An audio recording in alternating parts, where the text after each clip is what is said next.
Шығырмамды жазып, сендердің назарына ұсынамын. Ғимараттың инженерлік қарастырудың қорытындысы. Жобалау ұжымына бір қауіпті күйде тұрған ғимаратты қарастыруға тапсырмасы берілді. Қарастыру қорытындысы негізінде ғимаратты сақтау немесе құлату туралы шешім қабылданады. Жағдайды келесідей сипаттауға болады.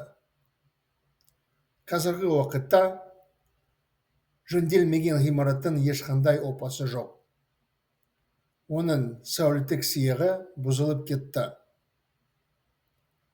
Мәселе келесі себептермен пайда болды.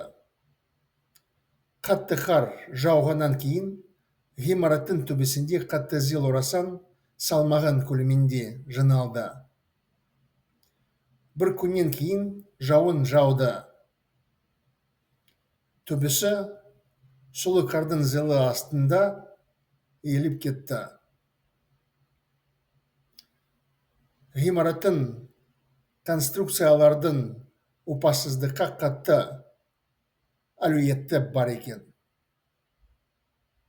Тіпті жазатайым соғу немесе 3-4 балл жер сілкіні оны құлатар мүмкін.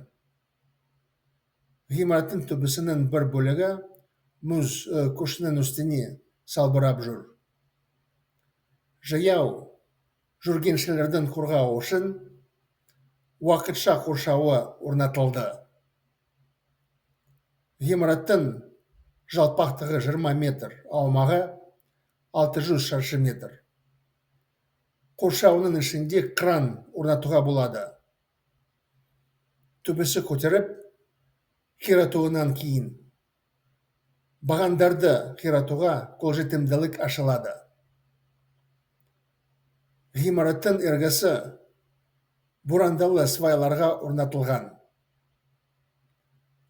Оларды жою үшін экскаватор қажет болады.